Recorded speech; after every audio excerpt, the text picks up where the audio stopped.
Welcome to the 20 Podcast, bringing you interviews with the best DJs, producers, and music industry professionals from around the globe. I'm your host, DJ Spider. Oh, thank you. Thank you very much, everyone. Thank you. We are here, guys. It's the 101st episode of the 20 Podcast, and as always, it is brought to you by Beatsource. Beatsource is the new digital music service for open format DJs. We basically are a streaming service for DJs. We've got Beatsource Link. We've got amazing curated playlists constantly being made for you. So many things are constantly being added and improved upon and made. You got to get on Beatsource. If you want 60 days free, use our code, the 20 THE20, and you'll get 60 days free to try Beatsource. You can try Beatsource Link, DJing off the cloud, so much stuff. Hit me if you got any questions. Thank you guys, the Beat Sorcerers, for sticking with me. 101 episodes, 2 years. We are in on this, and we are just getting started. Hit me up if you got any questions, comments, guest requests, anything. At DJ Spider on Instagram, DJ SPIDER. I'm also up on every single other social media platform you could ever ask for. TikTok, I'm DJ Spider, DEEJAY SPIDER, same spelling on Twitter. That's also my website, DEEJAY SPIDER.com. Everything's up on there. So check it out. All my upcoming DJ gigs and everything are on there. So, you guys, today's show, we have got a double whammy, and what I mean by that is two guests. We got a duo, okay? We've got an amazing producer duo from New York who have produced countless pop and dance records, some massive remixes. They've worked with all types of legendary people, including Tiesto, the Bingo Players, done stuff for Selena Gomez, Usher, so many more. Check their bio on the internet and you will be extremely impressed. They have their own record label, their own publishing company. They're releasing NFTs. They're doing live streams on Twitch. They have a dope website for producers that helps finish their tracks, which we really get into, and I think I might have to use. They are self-managed. They've been in the game for a while, so they have a lot of advice that I think will help you guys and all the people that, some DJs that want to get into music production or people that are active in music production. These guys have a lot of gems that will help you on this episode. So without further ado, please welcome to the show, the Disco Fries. Okay, we are here. It's the 20 Podcast. It's the 101st episode, and we have got Danny and Nick from the Disco Fries in the house. Make some noise. Yo. What That's up? right. The crowd's going crazy. Disco Fries in the house. What's going on, you guys? How are you? Good. I Great. love that we went from interviewing you to you interviewing us in a short while. That's how we do it, okay? We flip it like a mirror, okay? I'm getting interviewed. Now I get to ask the hard-hitting questions and find out the real truth about the Disco Fries. That's what we're here for. Yeah, that's what we're here for. There's a lot of conspiracy theories about the Disco Fries, so we're gonna put it to rest here. But no, I mean, I'm excited to have you guys on, and I think there's so much that you guys can share with our audience that'll be interesting and inspirational, and they can learn so much from your story and what you have been doing and what you're doing now. And even I was watching your Twitch stream a couple days ago, and the cool stuff that you were showing on there, so we can get into all that. But before we get into it, just so everybody knows, you guys are a dance pop duo from New York City. You've produced countless, hit records for people, like from remixes to production, and you have a ton of other stuff going on, from your own record label to a publishing company to a lot of other things that we'll get into today, right? Yeah, let's do it. All right. Where do you want to start? Let's start. Well, something I heard you mention just to connect before we get fully into it is on another podcast, I heard you say that you're friends with Dave Tozer, who's actually one of my longtime old friends. Yeah, so Dave works with our artist Domenico a lot. Okay. Most notably did a collab for the Olympics with John Legend. Yeah. And I got to go to the premiere, which was like literally as COVID hit. It was a week before New York shut down. I was in Times Square with Domenico. They premiered it like a takeover in the middle of Times Yeah. Square.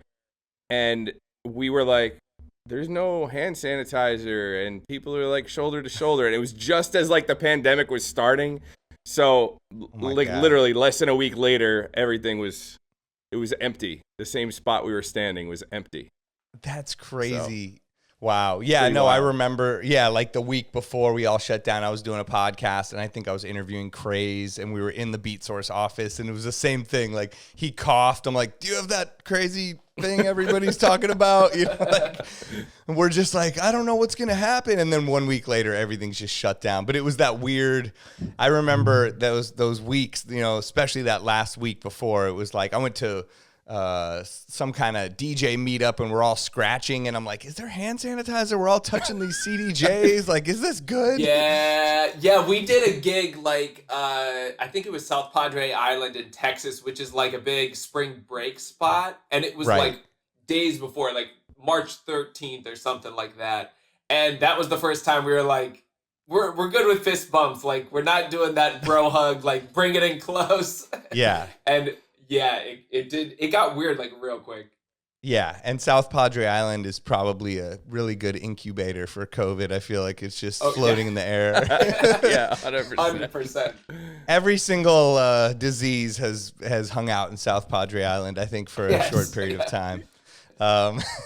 It starts there, or that's where the variants evolve. That's where all the variants. It's like a movie. It's like the home base for like hazmat type things. Yes, it's scary out there, but it's also very fun. So yeah, Dave's a great dude. Like, it's beautiful studio in the city, and has been really supportive of us and Domenico especially. And Domenico's played on a ton of our records. Most notably, the recent one that he co-wrote with us was "Forever Love" with Bingo Players and Vic. So dope. him and Vic do a ton of music together, and we've been working with those guys for a while now. They're like fresh out of college practically, and they're doing big things. So it's cool to work with. We're always working with like younger artists and people with fresh ideas, and it keeps it fresh and new for us too.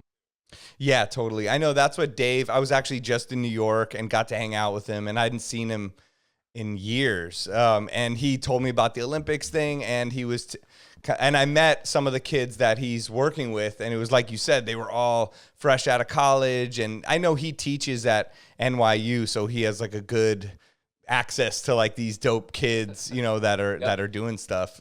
So yeah, and it keeps the inspiration flowing. And he was showing me all the stuff that he was getting into. But he's a great guy.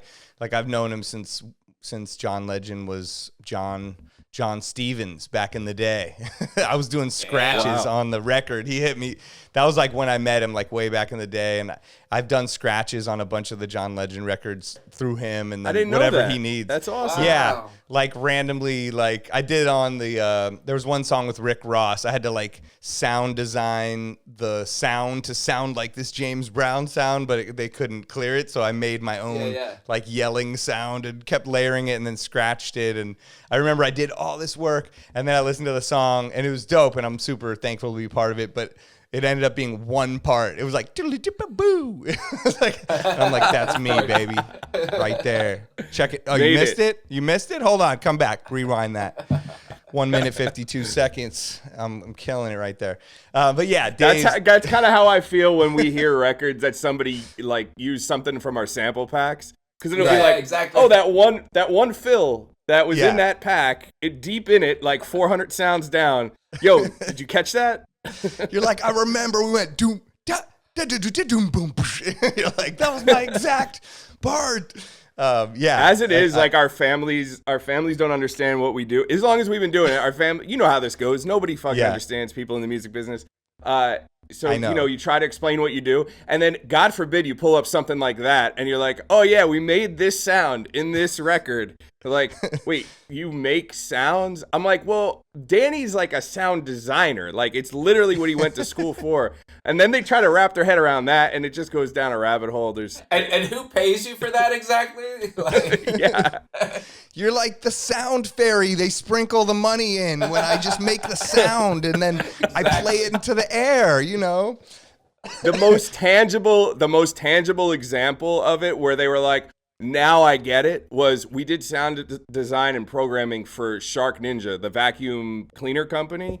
And we programmed the robot vacuum. If you ever get a Shark robot vacuum, that was us. Like all the little melodies and that shit. And then in the air actual fryer. machine. Yeah, so there's when you like a little the chip that we had to send them timings for like the melody so they could program it on the chip. Yo, that's amazing. Because my dishwasher, vacuums, air fryers. That's crazy. I just bought a new dishwasher, and it like plays some song every time like you turn it on, and then when it's done with the thing, and I'm like, I need to sample this thing because like dun da da da dun dun da da da dun dun. My son's always like, what is that? I'm like, we're making a beat out of that one night, like when maybe over winter break. So actually, producers are making that stuff. That's crazy. For I sure. didn't realize that. They need somebody to compose it. You're like, yo, flip on that shark. And then hopefully someone can flip the shark sound on TikTok into a sound, and then maybe it'll be a viral trapped out shark beat. Yeah, for sure. I mean, the other side of this is like, so we both do music. Danny's like more the heavy creative guy, and I'm more on the business side because we're self-managed, so we handle everything in-house. But if you're gonna like dictate roles, that's kind of like where we land. But when we did that deal with Shark Ninja, I had been watching, ironically, a lot of Shark Tank, my favorite show. And I love it. I went in for a royalty deal right away. I was like, I want $1 on every unit sold. Can we get in on that? They're like, hard no. They're like, sir. Yeah. You're like, I need for every single leaf sucked up. Yeah, that's the Mr. Well, you had to try. That was the Mr. Wonderful style right there. I mean, you gotta try. Now he'd be telling you to probably like sell an NFT of the sound of the shark vacuum or something. But you know, he's Mr. Wonderful's going all in on crypto. Well, ironically, we are doing a lot of NFTs, and that's a great idea, sir. Oh, interesting. Well, let's talk about that. So, yeah, I actually have seen. So when I was on your show, we talked a little bit about it, and you mentioned, I think, the platform Record Shop, and that you were doing some music NFTs, and I was supposed to hit you up, and you were going to explain it to me, and I never did. So now is the perfect time that you can let me and everybody know. What are you doing? How deep are you in the NFT game? What's Record Shop all about, and what else are you doing in that world and the metaverse? So I'll give you the recap to date, and then Danny will tell you about what we're doing. I think that's the best way to lay it out. So, Record Shop, if you're familiar with NFTs, you're probably familiar with NBA Top Shots. It's one of the most popular sites for NFTs. Yes. They do over $1 million in revenue a day in NFT trading and digital trading cards. So, basically, what Record Shop set out to do from the beginning was be the essentially the NBA Top Shots of music and start with dance music. Really great team there, and I talked to them a few months ago, and they were like, yeah, this is what we're trying to do. It was pre-launch, and then the guys actually that own NBA Top Shots came in as like lead investors in Record Shop. Oh, crazy. So I invested in the site. Like I told Danny, I'm like, this feels like one of those things that if we don't do it in like a year, if we don't start getting on it now and creating content, we're going to look back and be like, fuck. Yeah. So I know what you mean. And is it on, when you said that the NBA Top Shot people invested, I know they have their own blockchain, like Flow blockchain. Is it on that? It's on that. Okay. Yeah, that's it's built on Flow. Okay. So, the premise was always then once they were on, like, let's be the music vertical for what they're doing in the sports space, and there's all these things coming up in the next year or 6 months that are going to integrate some of the sites together, virtual events and so forth. But that was always the premise, and just in their first like month and a half or so in business, they did over $1 million in revenue for artists, and the split is heavily in the artist's favor.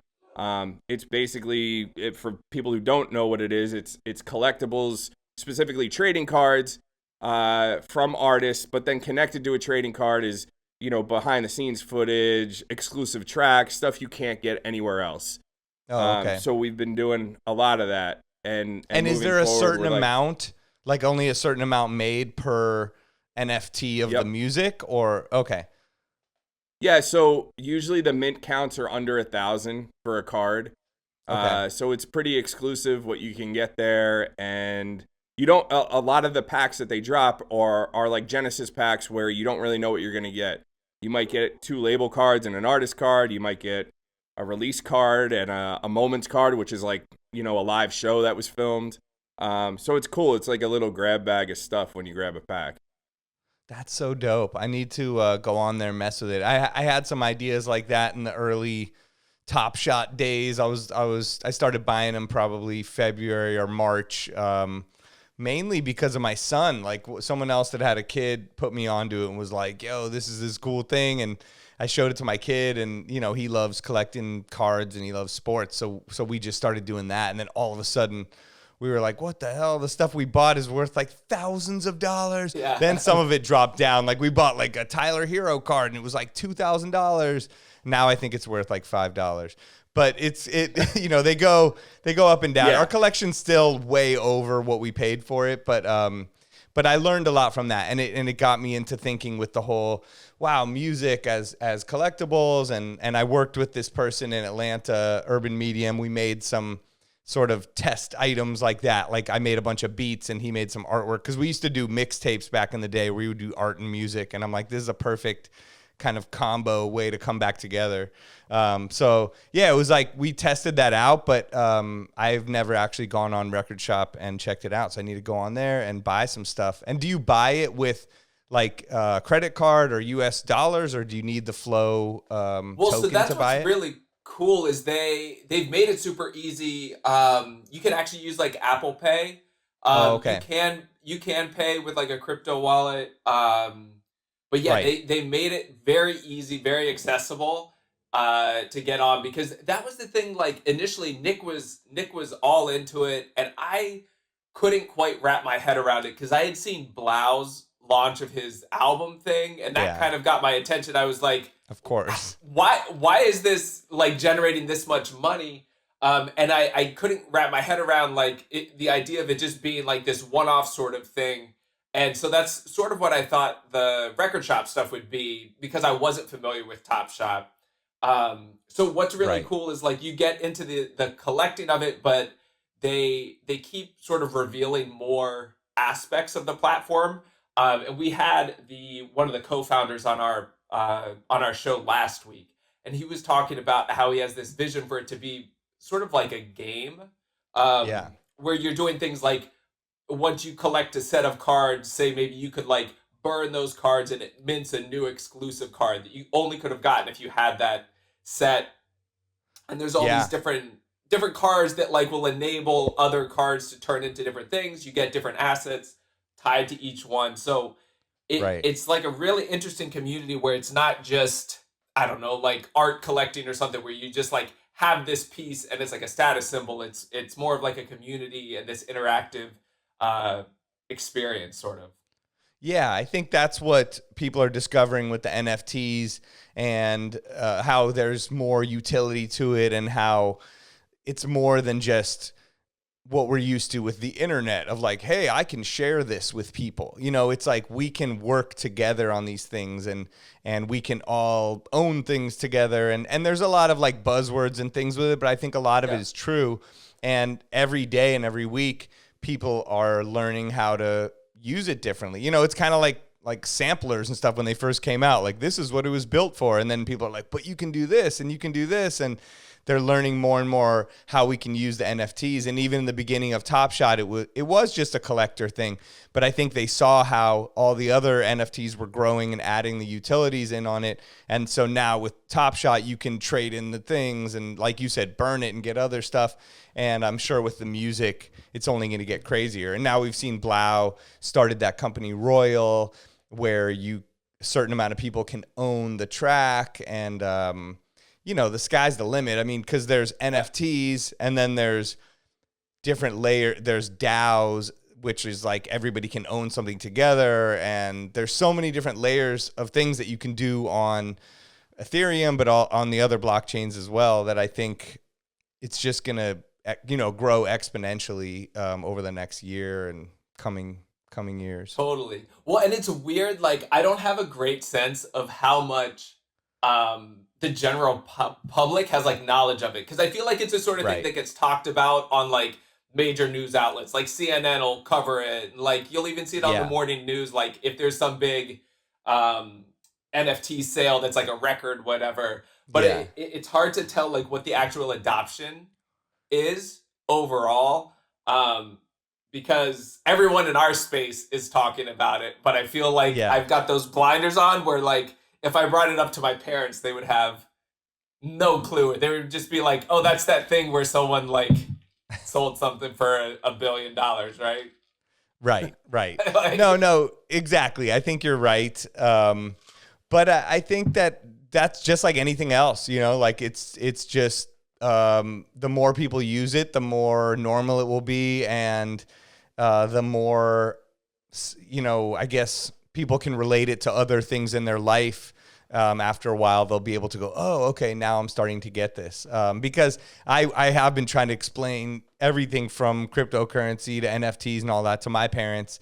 And slowly but surely, I see them getting it and understanding. And I think that, it's just like anything else. I think there's going to be all these shady people that are trying to jump onto it and do all the suspect money grab things and make it look bad. And then people from the outside are going to judge it. But there's going to be all these innovative people that are going to do really cool things with it, and this like record shop and all that stuff. And I think that there's a place where, I don't know, it's going to allow all of us to collaborate and come together more and work in these VR and AR and metaverse and, all the stuff everybody's talking about. And I don't know if it'll be so like 100% change. I think it'll just be a new addition into our life, just like everything else. Just how now I can DJ off vinyl or Serato or CDJs or USB. You just keep adding technology onto it. Well, and even like autonomous driving and stuff. Like, I think everyone just envisioned like one day, all of a sudden, like no one was going to be driving their cars. But it's like, it's a normal thing now,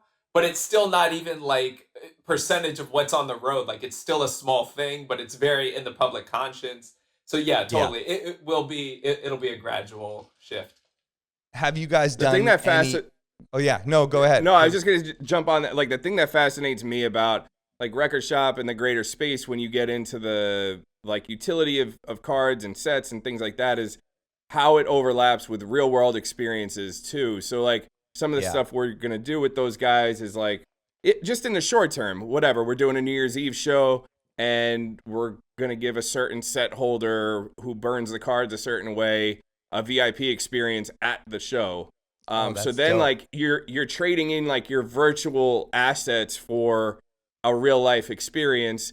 Plus it's diluting the supply because you're burning cards, right? So it's diluting the supply of what's in the marketplace, and then it's creating more demand for what else are they going to do type FOMO, and there's less cards available now. So like it's kind of multi-layered in that way, and that's I think where it gets really interesting too.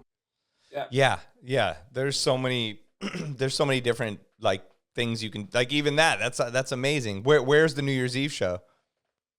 Encore Event Center in San Diego. Oh, dope. So it's a pretty massive lineup, and we're one of the main artists on it, so it should be fun. It's going to be an all-night event, and I know the open bar is till 2 a.m., so that should be interesting. Oh my God. That's like that's crazy.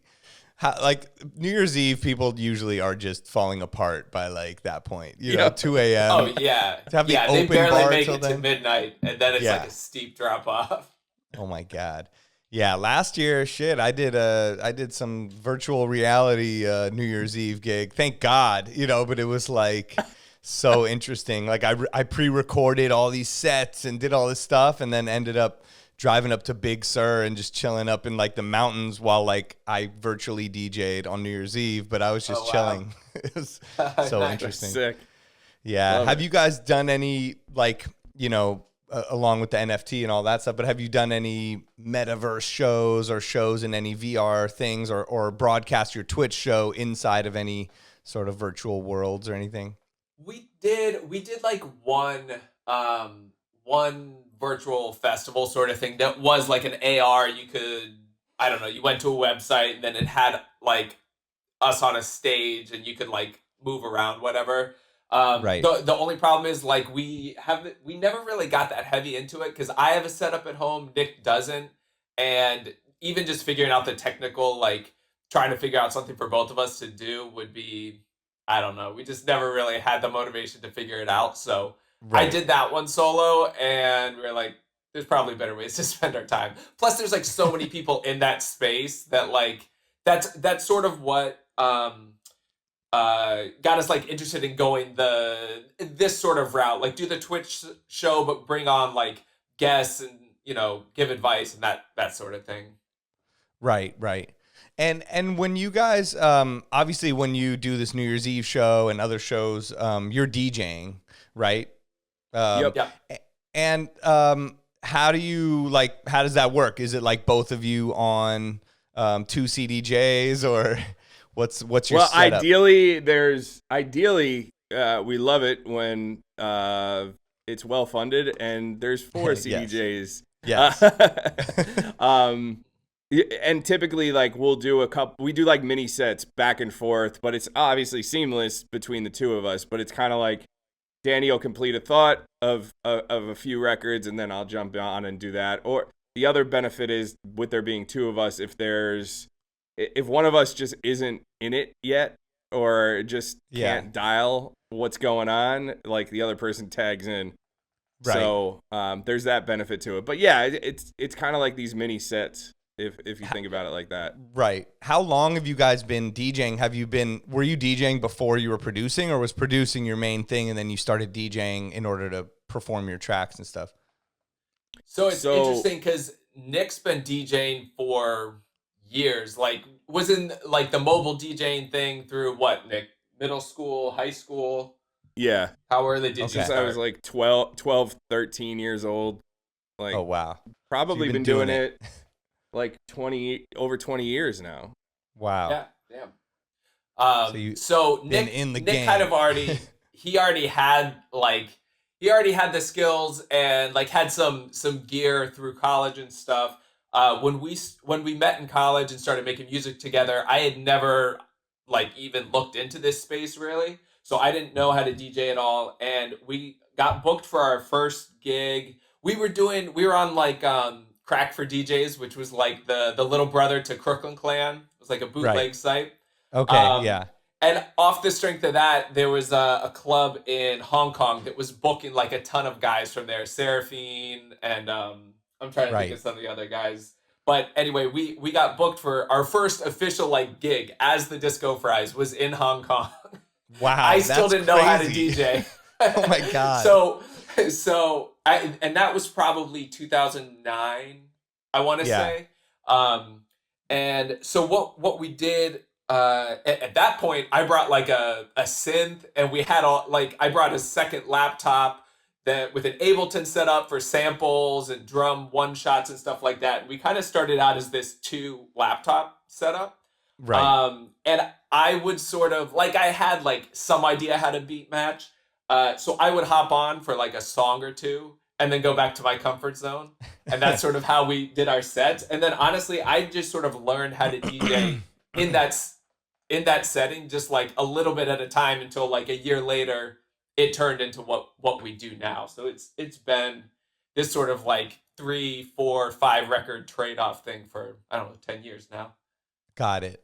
And have you guys had any like nightmare DJ sets or like crazy horrible things happen? For sure. Computer crashes. It was usually technological or like usually technological incidents, or like when we were doing a tour in China, Danny had just bought a new laptop. Girl dumped a glass of champagne right all over it, and he literally was like draining it out on stage. God. Yeah, just brutal. Yo, and that was like early in our career. I had financed this like $5,000 production laptop that was also the one I brought to the club, and I was like one payment in on it. That's a nightmare. Miserable. That's the bad thing thinking about that. Still, like I feel physically right now. Yeah, I feel it physically too. It's like I feel it in time when you tell the story. That's the bad thing about bringing these laptops and having to DJ with them. It's like, what the hell are we doing? It's like our entire life on this thing, and then one thing, the laptop stand moves, and you're like, boom, it's dead. Yeah. No, I mean, I love Serato. I still do, but like we're on USBs now, and it couldn't be better.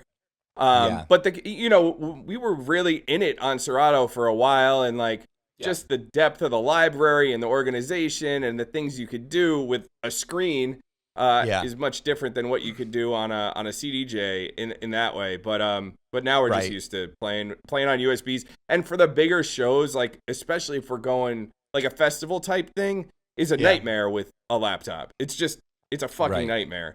So, you don't want to be that one act that shows up when everyone else is doing USBs, and you're like, can I just get behind there? And then you're like moving wires around, trying to get everything set up. And, I did that. It was like not at a really huge thing, but a couple months ago I did this party, and it was like all house music people. Everybody was like under 25, and like I roll in, they're like, we want you to play. I'm like, all right, dope. And I roll in with like my backpack and my laptop, and like everyone else has like their in-ears and their USB in their like tiny pocket of their jeans. And I'm like, I need to redo the wires and the HID mode, and I'm like, and I'm opening the laptop. I feel like I can hear it like creaking like an old door. Like I'm like, back in my day, we had here we go. And I'm like, I've never felt 100%. So old in my life. I'm like, the pandemic made me get like 25 years older just because I have a laptop and I'm showing up at a house music gig and everybody's on a damn USB. And then the people after me were like, we were going to do B2B, bro, but we can't do it with you. You're on Serato. I'm like, no, we can do it. I'm like, you got to do the left side and I'll do the right side. And they're like, no. Can't you were do the B2B. Green text bubble in a room full of the blue iMessage bubble. Yeah, I'm the green guy and they're all blue. I was like, yo, we can still do it. He's like, bro, we can't fucking do B2B, brother. I'm like, okay, fuck. So it was, it didn't work out. It's hilarious how quickly shit moves, right? I was on a call today about record shop stuff, NFTs, whatever, and explaining all of it, and then I was like, but if you want to release stuff traditionally, and they're like, what do you mean traditionally? I'm like, Spotify, Apple, and they're like, you made it sound like it's an antique, like it's Spotify and Apple, but it is kind of weird. Like already we're moving into a space where like streaming has been around long enough that now NFTs are making that seem like it happened already, like it's back there. Yeah, it's so bizarre how quick that happens. Are we going to be like rolling up to the CDJs with our Ledger crypto wallet, and then you just pop that in, and you're like, dude, I got all the hottest NFTs on this shit, and then the CDJ just makes them appear. I wonder if someone could make that happen. So I gotta talk to you Beatsource guys about how to integrate Record Shop for sure. Got to figure that out.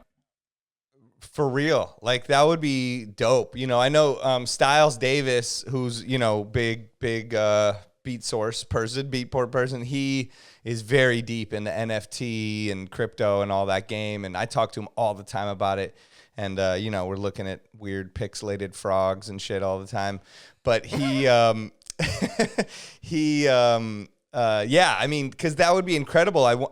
If you could integrate the NFTs, but somehow make it fair, obviously, for the people that potentially spend a lot of money on it. But I'm sure there's people working on it and there's going to be ways to integrate, because that's the whole thing when people are like, we're making the jump to Web 3. It's like, I don't think they're turning off Web 2. Like, this shit is still going to be here. Yeah. You know what I mean? Right. And it's like, I'm sure whoever starts talking about Web 4 is then just going to, I'm on Web 5. I don't know what you guys are doing back on Web 3. Like, I'm already doing Web 5, so you guys can hit me up. NFTs are old to me at this point. I'm just... But no, it moves super fast, and I can't wait to get the CDJ 3000s, like just DJing on those with HID mode. But also, I've been getting on Rekordbox, and I've been transferring all my Serato crates and pre-Q pointed songs to Rekordbox, and man, it is really fun to DJ on there and be able to roll into a spot and just pop the damn USB in and just DJ like that. It is, yeah. It's going to change your life. I know. It already has a little bit, but I just got to get a little bit more used to it. But when you say so when you go to these gigs with your USB stick, do you pretty much have like some playlists and pre-planned sets as well as maybe some other stuff you want to maybe drop in there? But like, what's your best practice for organizing your USB when you're headed to a gig? Yeah, I mean, a lot of times what we'll do, honestly, is like we roll in with like an idea, and especially like it'll be like, here's, I don't know, 50 records that are newer that maybe we haven't really tested out, and here's our like go-tos, whether it's an open format leaning spot or more electronic leaning spot. And then if we play a set and we just think it was great, we just save that history as a crate, and then we just pull on like, I don't know, at any given time there's probably like 4 or 5 recent sets that we just remember were great, and we'll jump into those if we can't think of like what to go to next. Yeah, totally. Yeah, I do that too. I save all my old sets, and then I'm like, oh, this will work, and I can take this section and put it with this, and then try this new idea. It worked, and if it doesn't work, go back to the part that definitely worked at the other one. Yeah. Especially like if sometimes you get those like one record into another, and you're just like, these work so well, I never want to go into any other record. Like, never. And remembering those moments, because I always forget, like... Totally. And that's actually one of the cool things of Rekordbox. I'm still, like, figuring out... I feel like I'm not, like, fully into the functionality, but you can do those, like, link tracks where it'll pop up, like, off of this record, here's the 5 records I know, like, from past experience that it works really well with, and if you, like, blank for whatever reason, you can hit a button and it shows you. How do you do that? Like you said, I forget what the feature's called, but like in the Rekordbox program, there's like a little chain link sort of thing. When they're loaded up on the 2 decks, and I forget what it's called. It's not related tracks. Right. Oh, that's so dope. Or something. Okay, because that's helpful, like I have in my comments like, oh, I mix it with this, but it still doesn't always pop up, and I have to search it. So that's actually a great feature, just so. Anytime, you have the connected tracks that go with it, and depending what direction you're going in, you can use them. I need to look into that. I actually Drew from Pioneers texting me right now. I'm gonna hit him after and be like, "Yo, you gotta teach me this." Like, show me where this is. He taught me. He let me come down there and taught me all about the CDJ 3000s, and I got to try HID mode on it. And he was showing me every little feature, not that feature, but most of the features on Rekordbox. And I was having so much fun just learning it all and figuring out what I could do with it. And speaking of releasing music traditional ways, I did see you on a stream, though, like a day ago, opening up this really dope box set put out by your record label, right? That was like so actually vinyl, and download cards and stickers. And I don't have the box anymore, but the album's right. Okay. Right hang on. So, oh, shit, we just got exploded. Was that him getting up and hitting the keyboard? Yeah, it actually worked perfect. Really set it up. I thought it was a real because I can't see him on the screen. This box set actually was put together by the artist, but they were kind enough to put the label logo and branding on it. Boogie Hill Faders. Okay. We actually discovered them. They popped on one of our live streams like 6 months ago. Wait, who is it? Sorry, I didn't hear. Who is it? Boogie Hill Faders. Hill okay. Faders. Right Dope. here. Super dope duo out of Canada, and they do like sample-based house music, basically. Right. Really cool. I heard one of the stuff. tracks. I think I heard a track you guys did together, like very funky. Yeah, like up-tempo funk, house, disco, whatever you want to call it. But it was dope. I really liked it. Nice. Yeah, so they put this box set together, air fresheners, wow, t-shirt, all types of stuff yeah. in here. But yeah, they're clever dudes, and they're not afraid to like really put themselves out there, because this is crazy creative. Like super creative. Took not only that, like the tissue paper is branded. Oh wow. Yeah, the attention to detail. They went for it. You got branded tissue paper. You know you're putting your all into it. That's dope. But I mean, I think it's dope how you guys are so into the future with the NFTs, and then also, you know, doing that box set kind of stuff. And your record label Liftoff is super active. I was checking out some of the recent music you guys put out, some really dope house music, and the music, you know, like you said, that Forever Young track you have with the bingo players. I love that track. Like, so just like a feel good kind of disco house. I don't know how you categorize it, but really dope song. You had another one that I heard recently that was dope too. I think it was called like Dumb Things or something. Yeah, Dumb Things with Molly Moore. Yeah, that was dope. It was like pop, but then it went into like a funky thing, but with synth sounds. Like it was like it was a kind of a cool combination of everything. I think that's the thing with you guys, that you have this sound that's very dance music, but it's pop, and it's so it makes it very accessible for our style DJs, you know, open format DJs to play your music. And I mean, I've played your music forever. You know, I remember years and years ago in Vegas, and when you guys would come out with remixes, and I was playing it back then, and you guys have stayed consistent over the years, putting out that kind of sound that's like people can dance to it, but it's still accessible and has that pop sensibility to it.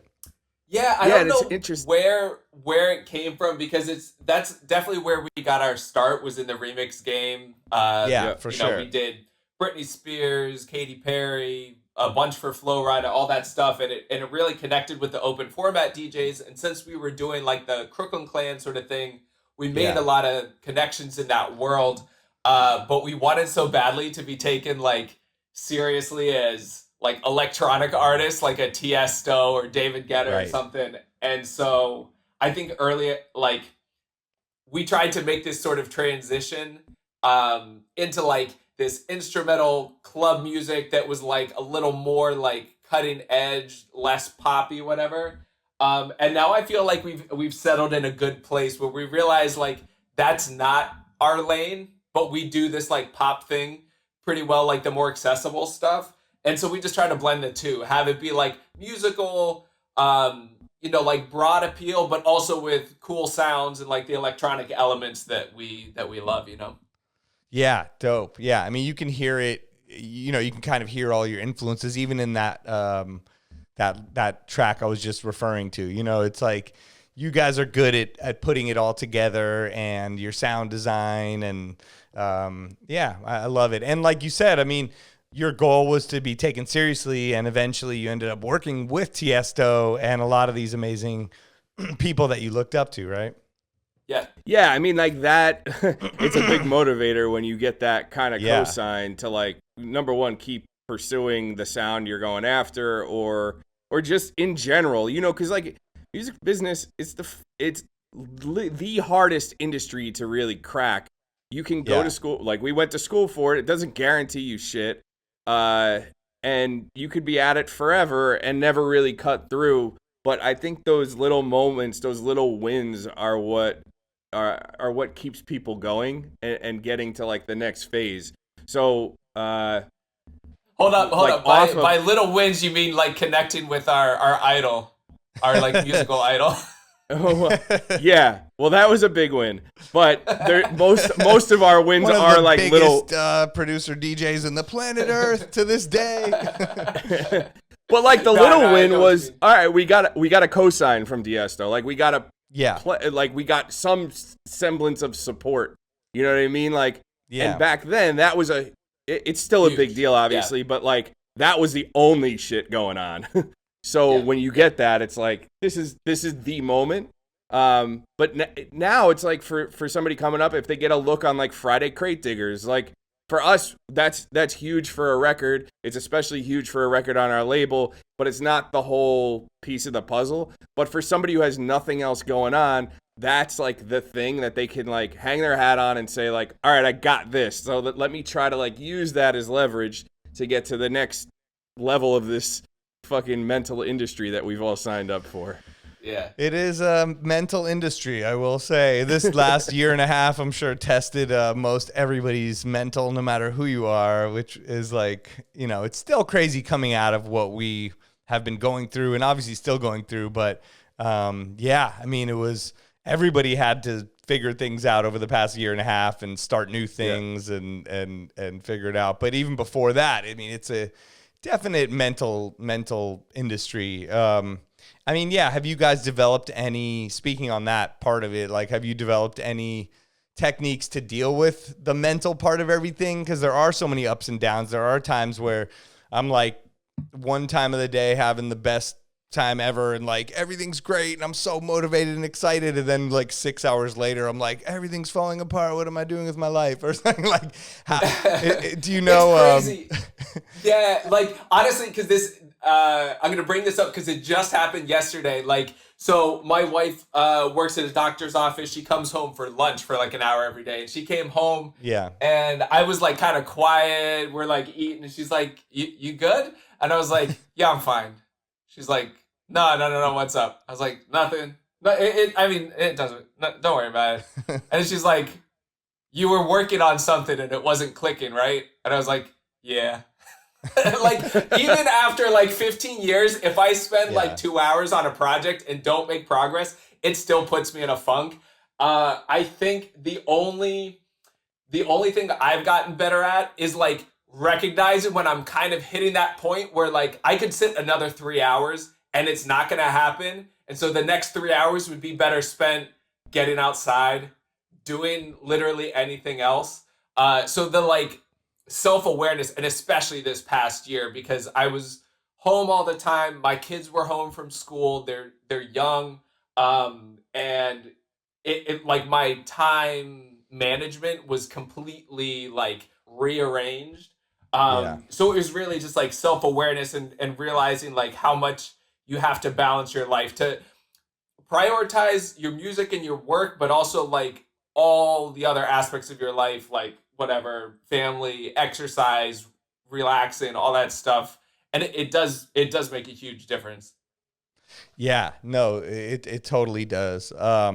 And yeah, I mean, speaking on that, how do you balance your time like that? Like, how do you make sure that when you're working on music, because a lot of times when I go to make beats, has been something I always do, I just make some stuff that I like or something, and then I'm like, did I just waste time, or was that a good use of my time? Like, how do you make sure that you're using your time properly as someone that wants to make a career in music and not just messing around with something? Or is the messing around something that you have to do to get to the next level?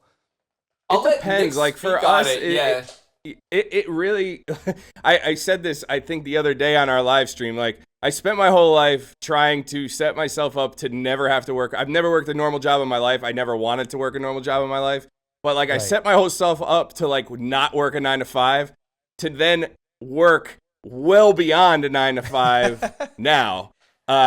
So like, but typically like our work day is 9 to 5. Like we structure our day of like calls. Part of the day is fragmented into production, and you know, like, so there's a schedule during the day of things we do.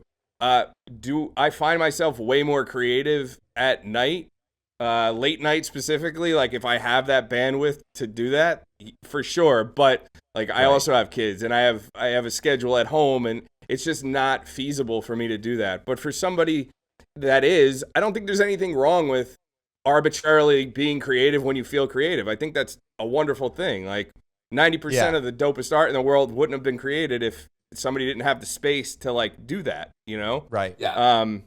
But for us, like we're definitely on a schedule. Funny enough, I was like watching an interview with Akon the other day, and he was talking about how prior to him working on the record with Eminem, he flew out to Detroit to work on the record, and he showed up at the studio at like 6 o'clock to work on the record, and they were like, no, Marshall leaves at 5. Like, hard stop every day. He works like 8 to 5 or 9 to 5. And he was like, well, what the fuck? Like, I'm here now. Like, let's make the record. He's like, no, come back tomorrow morning at 9 and you guys can make the record. Wow. But that's like, it says a lot about a schedule. Yeah. Right. Yeah. And making sure you stick to it. You know, I know you guys have a website that you put together called Finish My Track. Is it called finishmytrack.com? Yep. That it is. So finishmytrack.com, which gives you an idea of what the site is all about in the title right there. But can you tell us more about it? Because that interests me so much. It sounds like something I want to use myself because I'll tell you the story of how not finished tracks.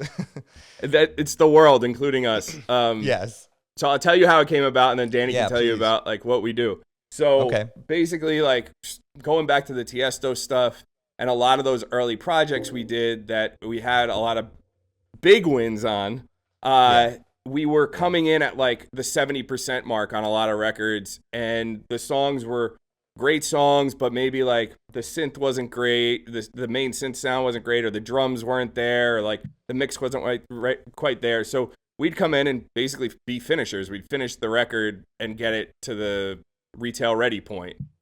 Some were like just demos where we do a ton of production and some songwriting, and some were like, nah, just make this sound polished because it's not quite there yet. So we did a ton of that. We did it for big artists, a lot of independent projects, whatever. So last year, or 2 years, I guess, like a year and a half ago now, during COVID, and we didn't have any touring and whatever, just, talking about ideas and things we could be getting into. And this whole concept like came up again. Like, let's make this something. Why don't we make a business that's not just hinged on disco fries, but something that, like, when we're beyond the pandemic, we could scale as its own thing, and we could bring in some other really dope producers and mixers. And it's not just like, oh, I'm going to the disco fries for that. Like, it could be its own business, and obviously it's powered by us. So that was like the premise. And then I late night, I was like, finish my track. I wonder if anybody has that URL. Oh, hell, nobody has that URL. $5 on GoDaddy for the next 5 years. Like, that's pretty surprising because, I mean, that's a really good name. And, by now everybody's like, I feel like gotten everything. So, that's great. Yeah, no, great name, great idea. And so when Danny was that? Can take you How through long like have you what been, we. That was like like August of last year, I want to say. Yeah. So it started during the pandemic. It did, yeah. So like Nick said, we do a little bit of everything on there. The idea of the site is that we're helping people that are stuck in the creative process or in the mix down process, like just getting that last, 20%. Sometimes it's more, sometimes it's less. But I think all producers know, like, you get to a point of diminishing returns where you're going to spend hours and hours just to get like that last 5%, just to make it sound a little bit better. And we just have the experience doing it where we offer on the large scale, like production and mixing and mastering, like as you could do all of that, or we could just master your track, like a stereo master, or we could do a stem mix and master where maybe you just send a couple, drums, bass, synths, vocal, sound effects, something like that. And we work off of that to get it sounding better. And then all the way down to track feedback, where you just send us a SoundCloud link and we'll basically break down, this is what we think you could do with the arrangement to get it tighter. This is what you could do on the mix side that would help it out. Or here's some production ideas that might make it sound more polished than it currently does. And it's also the sort of thing where we wanted it to be like there to be like communication back and forth where people can feel like they're learning something from it. It's not just like you sent it off to a mastering house, they did some wizardry, and then it comes back sounding good. Like, because while we were coming up, we worked a lot with a mastering house in London called Wired Masters that were very like back and forth with us. We feel like we learned a ton from them through this process. And so we kind of had that in mind with this, where we want to be able to like, I've had instances where people are like, yo, do you mind sending me like the Ableton session that you worked in? It'd be awesome to like see like what exactly you changed that made it sound the way it does. And so that's the idea, is like we started the stream around that to try to drive business to it. And then we found that it was also helping find new talent for the label, and some of the people that have come to finish my track for that work eventually came on to Liftoff, or we've had people go on to sign records to Musical Freedom and Dimmock and all these different labels. So yeah, it's been a cool, like, I call it a side project, but at this point, like it's like a whole separate business that we have going now. That's great. And do you guys ever add any of your own production to the tracks, or is it more of a feedback as well? I know you said the mixing and mastering thing. Yeah, so we do like a lot of custom stuff too. Like we just had a record last week or so that Danny dug in on, and like it was adding some sounds, subtracting some sounds that were already in there, but there was like too much of. We do get into a lot of the custom production stuff. The other tiers of like just stem mix master are like, we wanted to offer that because we do it, but the whole premise of the service is kind of like track finishing and like getting it over the line, whatever that takes. It might be like completely replacing a sound in some scenarios. Yeah. Right. And is there a specific pricing on it, or is it like a time thing, or how much work, or do you take a piece of the song or something? How does that work? So it's all different structures. The basic stuff, like the mixing and mastering, like $250 for a stereo mastered, $500 for a stem master, and that's including like some revisions. But then with the custom stuff, it really just depends on what the song needs.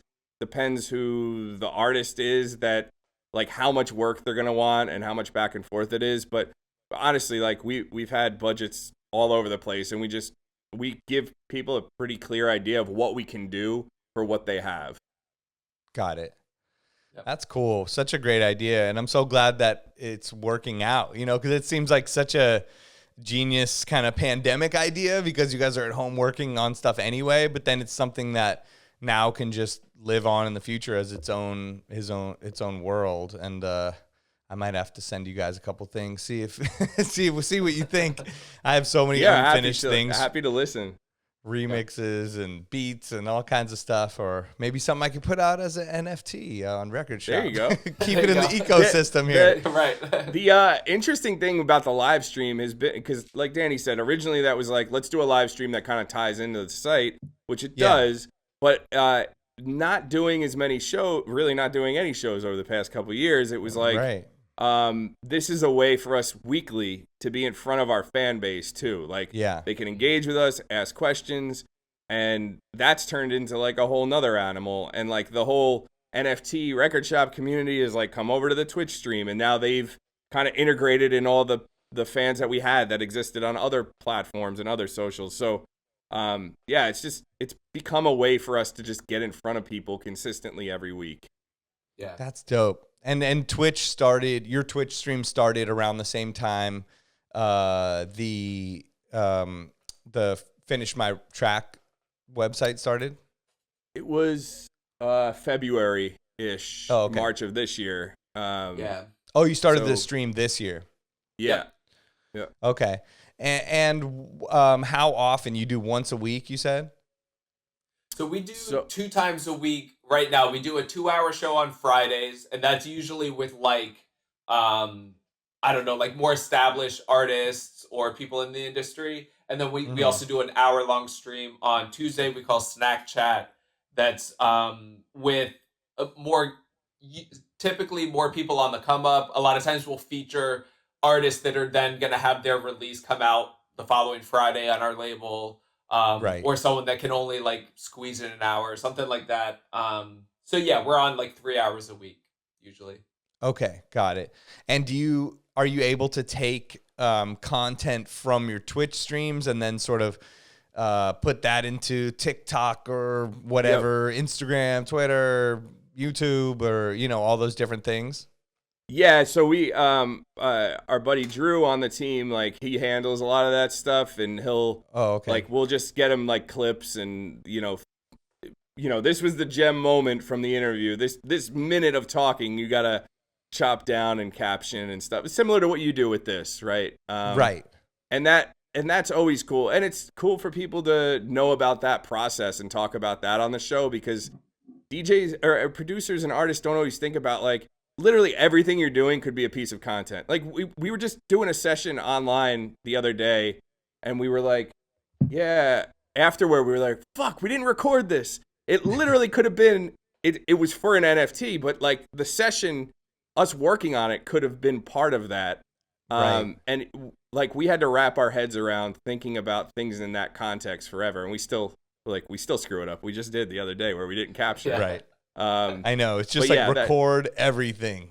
Yeah. So we've made that a habit. Got it. Yeah, that's dope. And are you guys on TikTok doing stuff on there? Not a lot. Not really. We like during the pandemic, I tried to get in the habit of doing like a weekly like music production or sound design type thing, but that's not really like the market for it, or the way that we were doing it wasn't connecting. Right. So we focus really on Instagram is where we see the best engagement.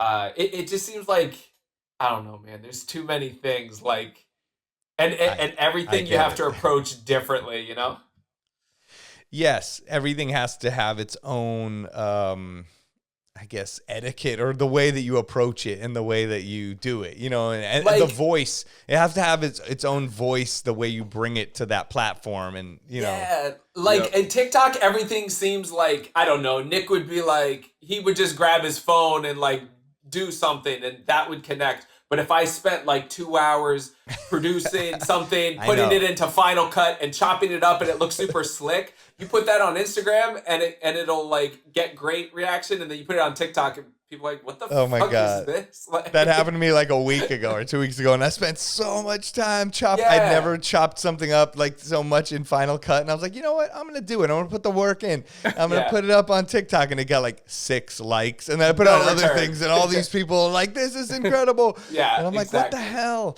It's really hard to know what will hit or not on there. It almost seems like if you approach it from a very niche expert, like, this is my expertise, this is what I'm bringing to the table, I show you how sound design is only sound design of this one thing, or like I show you samples from songs, or I don't know, it has to be, and then it has to hit, and you consistently do it all the time or something. Consistency on any of the platforms they're saying now like 3 times a day on TikTok. On TikTok. 3 times a day. I know, that's what I noticed. I started messing around, just posting crap anyway, just to see what happened. And then like when I start doing it, it's more and more people start coming to the page, even if you're just posting ones that not a lot of people are seeing. It must affect like how it works. And because even on my For You page or something, I'll get these stupid videos. I'm like, what is this crap? But they're somehow like hacking the system to show up on my feed or something. It definitely can be very powerful, and I've seen some producers use it in really cool ways, and a lot of hip hop producers seem to be able to use it where they do that duet stitch thing, and they're like, yo, who wants to rap on my beat? I haven't seen many dance music people do that yet, but I think there's something to it. You could be like, we laid down the drums and the bass, who's putting the synth? The other TikTok people can add on to it. That's worth a shot. Right. That's a great idea. That could be cool, because I've never seen any dance people do duet things where they just lay down the first 2 elements of the track, because also that goes with finish my track, because you could be like, yo, we're going to do this, you guys lay this, and then we're going to finish it in our site or something. I don't know, maybe it could I love that idea. People back. Kind of we'll kick you back a royalty on that idea, and we'll be good. Sounds good. I'll get my TikTok royalty. My Mr. Wonderful. That's my Shark Tank. We'll make the deal after. There you go. So. Nice tie back. I like it. Great, man. That's so cool. I mean, all of these things are just so cool because it shows it's ways that you can run your own business, not have a 9-to-5. And yes, like you said, yes, you work way more than a 9-to-5, but you're working for yourself. You're running your own business, and the sky is the limit. Like, you could build this as big as you want. There's no ceiling, like if you had a boss or different politics within all that. So you're creating your own destiny, and yes, you do have to work longer, and there's ups and downs that are probably more extreme, but I think that there's also, it's commendable. I mean, the fact that you've done it this long and you're still doing it and you're coming up with these amazing ideas. And I think really people will be and should be inspired by that, and showing ways that you can make money from making your own music, but also helping other people and mixing and mastering and all that stuff. So, congratulations. Hey, I feel it. Thanks, man. You'll get sound effect for that. Look at that double sound effect. It is one of the things that that was B2B sound effect. Yeah, right. Sorry. We preach it on our stream a lot that like, especially this past year, we had a lot of friends that like leaned so heavily on live events that really took a hit. And it was kind of by chance, but also kind of by design. We've always like diversified like where we're spending our time a lot. And it levels out those extremes you were talking about. Like sometimes maybe you're on a hot streak for production as an artist, and like, I don't know, you'll be super hot for a minute, but then a year goes by, the sound changes, and it's not the same thing. And that's like, that can be really hard to deal with. So I think early on, we just started realizing, we'll do remixes and we'll release our own music and we'll do touring. And those were like the three sort of things. And then, we'll, start a label, and then, maybe we can start getting into publishing with people on the label, and then to finish my track. And like, it's just become like the wider you cast the net, if one of them goes through a dry spell, it doesn't tank your whole livelihood. Right. And you have your own publishing company as well, right? Yeah, so we started that a while ago, and it was mostly just our stuff. And then as we did more on the label, we started doing a lot more through the publishing company with the label's catalog and working that for syncs. So we've synced music for everything from, movies on Netflix to ESPN, NBA stuff, NFL, like all types of sports stuff, and then reality shows like crazy. So that's been really Dancing with the Stars too. Bunch of Dancing with the Stars, and So You Think You Can Dance syncs. But great. That's been really lucrative for us. And then we did, like 2 years ago, we did a joint venture with Sony ATV and Enhanced Music out of UK for the publishing side. And that's been great because like now we have a whole team of people between Enhanced and Sony ATV that help us get some opportunities in the door, but also just administrating now what's, I think, like 1,500 tracks wow. is a lot. And like, in the beginning of this whole thing, before we had a business manager, like Danny was doing the accounting in Excel, and like I would do all the label artwork and everything. And like there's some things in the business that we still do, like still oversee our money, but we have a business manager. I still do the label artwork, but then we pull in people for other assets or whatever. Right. So there's like parts of it we can't escape, but we definitely, doing it from like literally the ground floor, we know every part of the business inside and out. So like when we bring in somebody, we know if they're like doing their shit the way they're supposed to or not. And it's pretty evident right away. Right, because you've done every single job that there is. And at some point, Yeah, that makes sense. That's dope. And so I had one more thing I was going to ask you, and I just lost my train of thought. But, working remotely, that's what I was going to ask about. Since you guys aren't in the same place, and especially with the pandemic, did you find new ways to work remotely that were beneficial or that you hadn't thought of before? So it's sort of interesting because Nick and I lived pretty close to one another for, I don't know, like 8 or 9 years, something like that. Nick's always been in New Jersey. I was in Jersey for a few years and then in New York. So it was still an hour and a half commute. We weren't seeing each other every day, but a few times a week. Right. But at this point, we've known each other so long. We know like what our strengths and weaknesses are as producers. That when I moved back to Virginia, which is where I grew up, like 5, almost 6 years ago now, we at first we were doing a lot of like virtual like screen share and streaming audio and like Skype and all this stuff to try to do like in person sort of sessions. But we got to a point where we just like sort of divvied up the tasks a lot of times. Like I would get to a certain point in a track and hand it off to Nick, and he would mix from there. And I don't know how well that would work for all duos, but the fact that we just know each other so well, the transition wasn't hard, and we were doing it years leading up to the pandemic. So when the pandemic hit, like not a lot changed. We still like, I don't know, we haven't had like an in-person studio session since probably February of last year of 2020. And there is something special to being in the same room. Like I tend to be very methodical, precise. I work on this sound until it's done, and then I move on to the next sound, which when there's another person in the room is like the worst, and that's not how we want to work. So when Nick's in the room with me, we fly through stuff. Like in a 6-hour session, we'll get through 4 tracks versus 6 hours of me at home. I get through like 20% of a track sometimes. So like there's something to being like in the room with another person, but we have figured out a way to divvy up the work. Yeah, I mean, to Danny's point, he was talking about the thing the other day where he was like frustrated about a record. I think I know which record it was. Because like when he sent it to me, I heard stuff wrong with it that was not even like, I wasn't even considering anything that he thought about that was wrong with the record.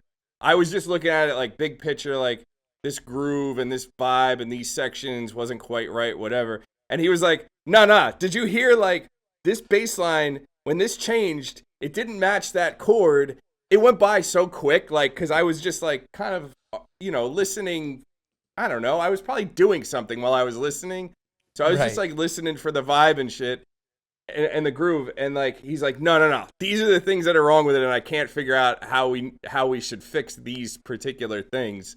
So like the benefit of a duo is just like that stuff where one person is maybe looking at the finer details, which contribute to the big picture, but then also the big picture matters too, because if you get all those chords right, but the vibe as a whole doesn't feel right, then none of that shit matters. So we always advocate for duos, even if the person's not up front in the duo. I think there's something to be said about somebody doing a task that isn't necessarily your strong suit, whether that's the business side, going out and networking to get your brand out there, or it's the music side. Maybe you're not a technical producer or like a super strong musician, but you have the right ear for that stuff.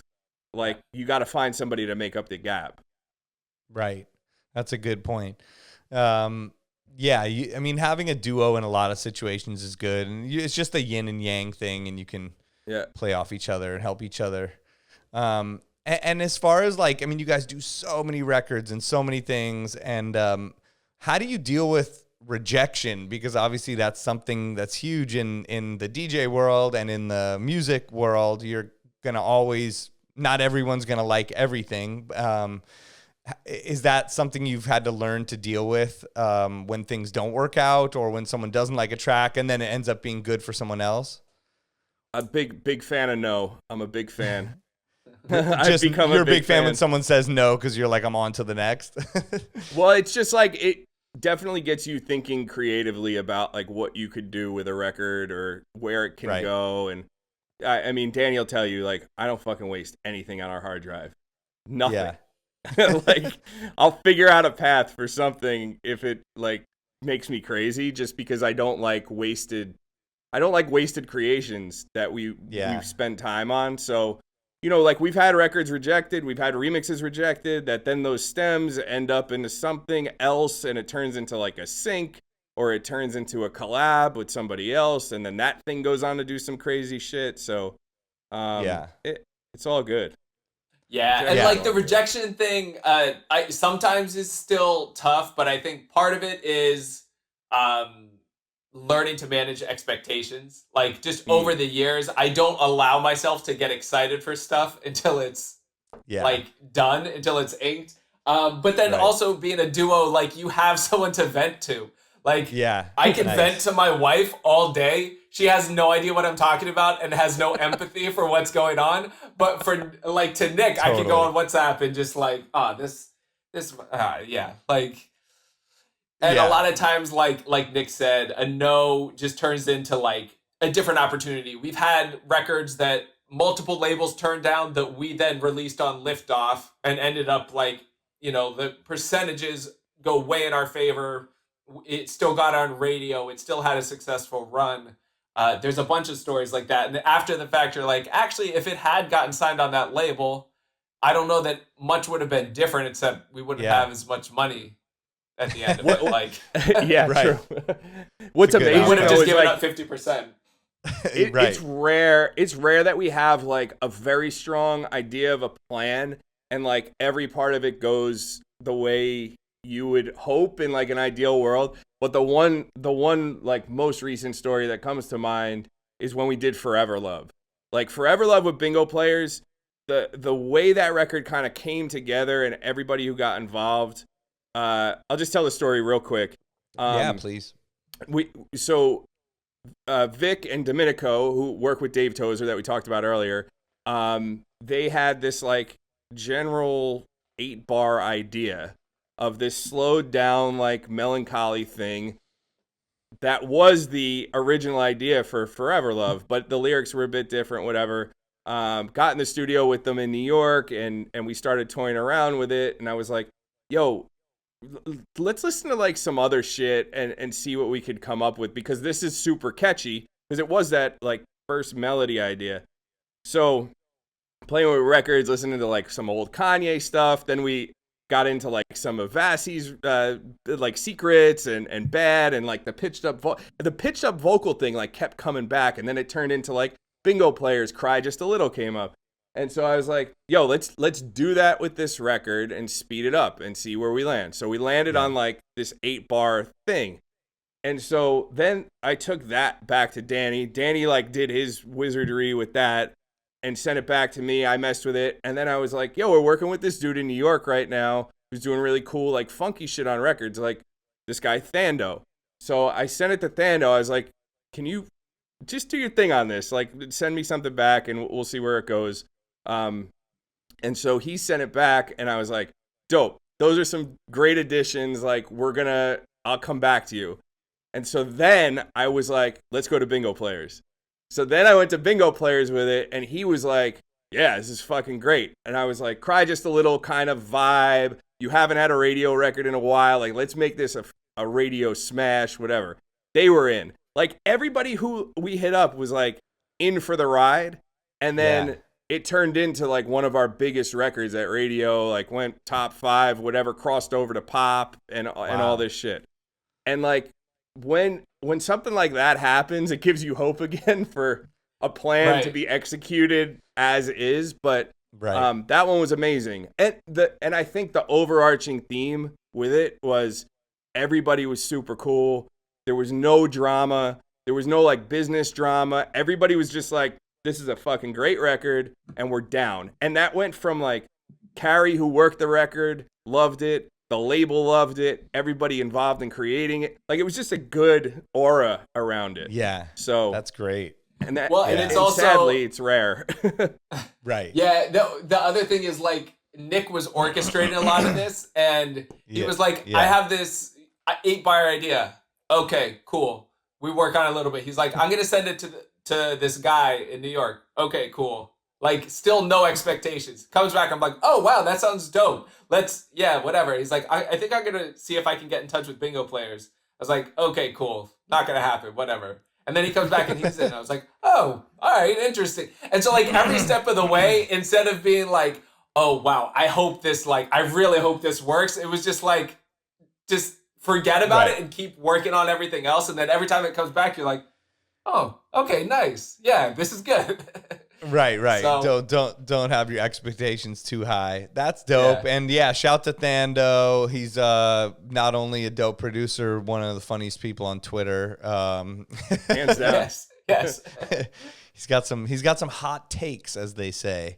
He sent me a playlist of unreleased records yesterday. I feel like he is one of the most underrated producers that's gonna come up. Because he's gonna get a record that goes for sure. Yeah. And when it happens, people are gonna be like, "Where did this kid come from?" But like all these records are fire. Like that's ridiculously good. I hope he does. I don't know him, but I've been following him for years, and I've seen his sort of transition into the production world, I guess, from a DJ, and then he still tweets from the open format DJ perspective a bit, and says a bunch of funny shit. But I like his persona on there, and all the music I've heard from him is good. So I hope the best for him. And I hear what you're saying. I just think he has a good ear for the sounds and putting it all together, and also it seems like his work ethic seems pretty good from the outside. So put all that together, and hopefully, boom, he gets a smash hit, like you said. And that's dope that you guys worked on that track. Yeah, we worked on a couple things now together, and have some more stuff. I'm sure that's coming up soon.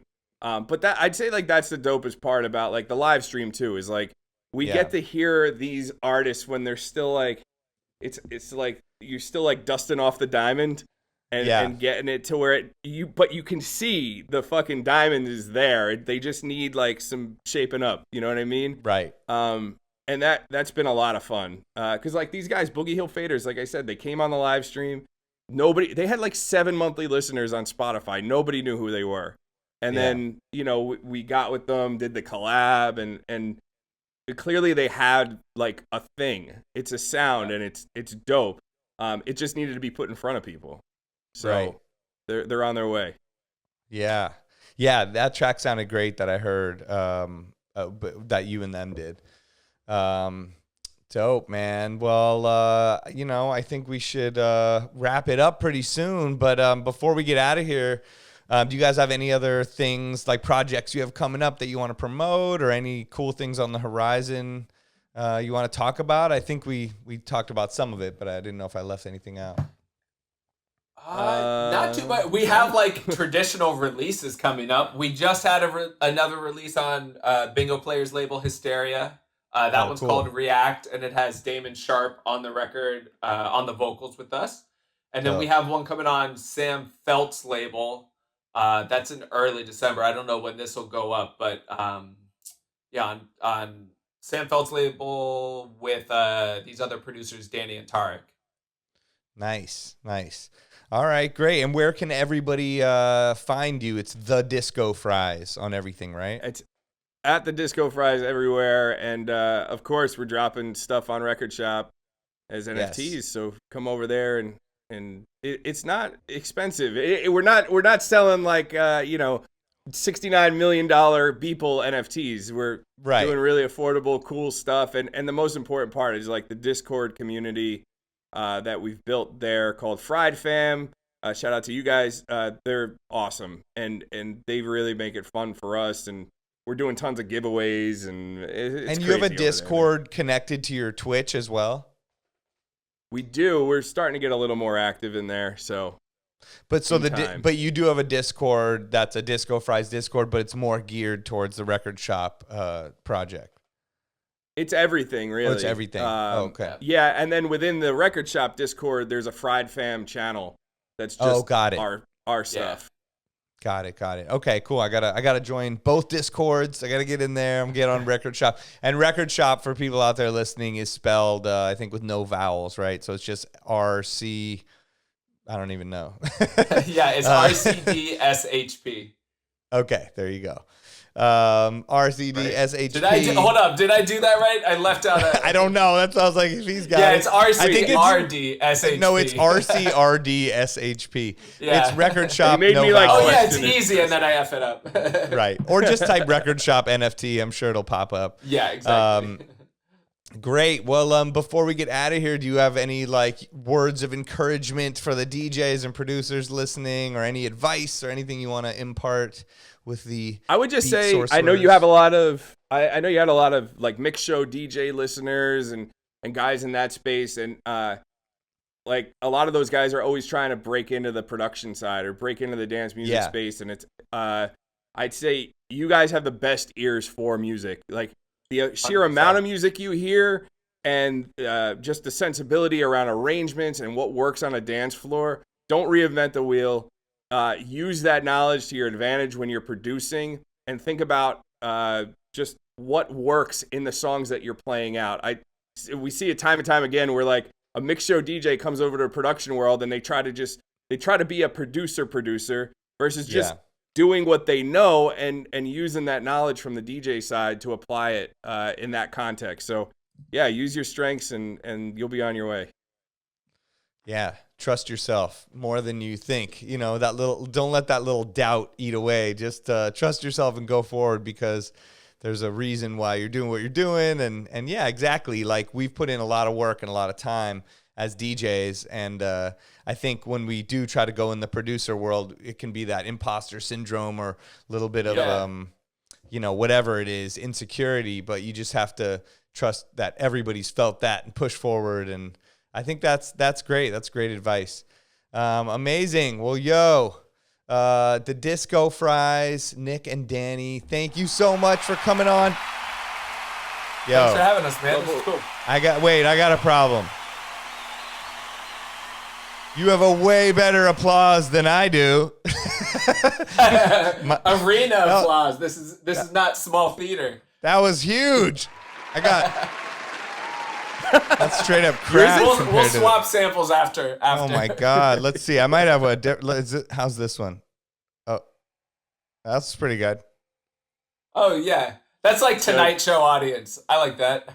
It's appropriate. Yeah. I was like there we go. Okay. I had to find that one. Oh, see? Yo, thank you so much for having us, man. Yes. Thank you. Yeah, we'll take the whistles. You got the whistles. You got a. You know the fucking vibes. You know the fucking vibes. So, Disco Fries on the 20 podcast. Thank you guys. Hopefully, I will see you somewhere. I will be checking out your NFTs and all the different things. And thanks again. I will see you soon. Peace. Awesome. All right, man. Peace. Later. All right. Thank you to the Disco Fries for coming on the show. Really good getting to know you guys better, Nick and Danny. I was a guest on their show, so go check that out if you want to hear them interview me. But yes, they had so many great pieces of info in there, and their story is so cool. So thank you for coming on the show. And thank you guys, the Beatsourcers, for tuning in week after week. The 20 podcast is produced by Beatsource. Join us next week for more interviews as we discuss music that matters to DJs. And please find us on any platform. We're everywhere. Spotify, Apple. We're on YouTube. You can watch us. You can listen to us. But please rate and review the show on the Apple Podcast app. That helps us grow, go up the charts, and keep this show going. Thank you guys. I'm DJ Spider signing off.